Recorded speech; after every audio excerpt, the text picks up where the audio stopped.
ஒரு உற்பத்தியாளர் 7000 ஒளி உமிழ் இருமுனைய விளக்குகளை சோதனை செய்ததில் அவற்றில் 25 விளக்குகள் குறைபாடு உடையதாக கண்டறியப்பட்டுள்ளன.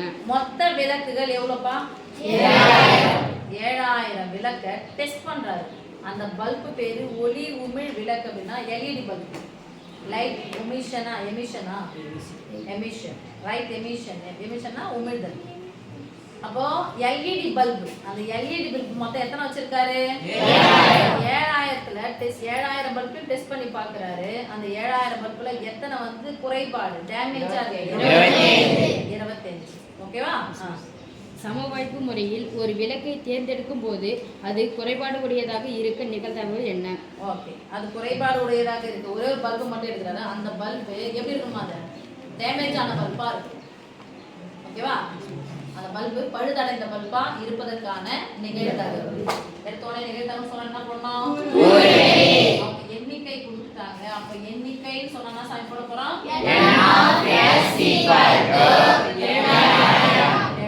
குறைபாடுடைய பல்பு தானே? குறைபாடுடைய பல்பு நவுக்குறாங்க. விளக்கு ஒளி விளக்கு ஒளி விளக்கு ஒளி விளக்கு அது என்ன பேர் எடுத்துட்டா எண்ணிக்கை கொடுத்துட்டாங்கல்ல?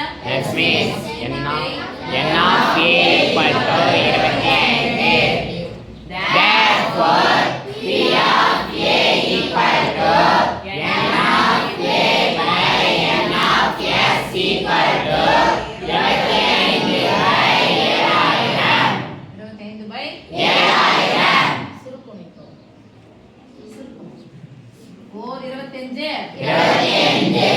70ல எத்தனை 25 இருக்கு? 2 25 சொன்னா வாய் என்ன பண்ணோம்? 2 25 எவ்வளோ? 50ஆ? 70ல 50 பைசா மீதி எவ்வளோ? 20.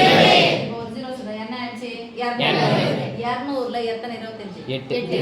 100ல எத்தனை 25? 4. இந்த 100ல எத்தனை 25? 4. எத்தனை 25 சண்டை 200? 8 25 சண்டை 200. சோ ஒரு 0. ஓகே? இப்போ அவங்க கேள்வி எப்படி கேக்குறான்னு பார்த்தோம். குறைபாடுடைய பல்புன்னு கேட்டாங்க. குறைபாடு இருக்கு 25 தான். ஒருவேளை குறைபாடு இல்லாத பல்புன்னு சொன்னா 25 டேமேஜ்னா மீதி எத்தனை பல்பு நல்லா இருக்கிற பல்பு? குறைபாடு உடையவா குறைபாடு இல்லாதவா? அந்த வார்த்தையை பார்த்துட்டு நீங்க என்ன பண்ணணும்? ஓகே?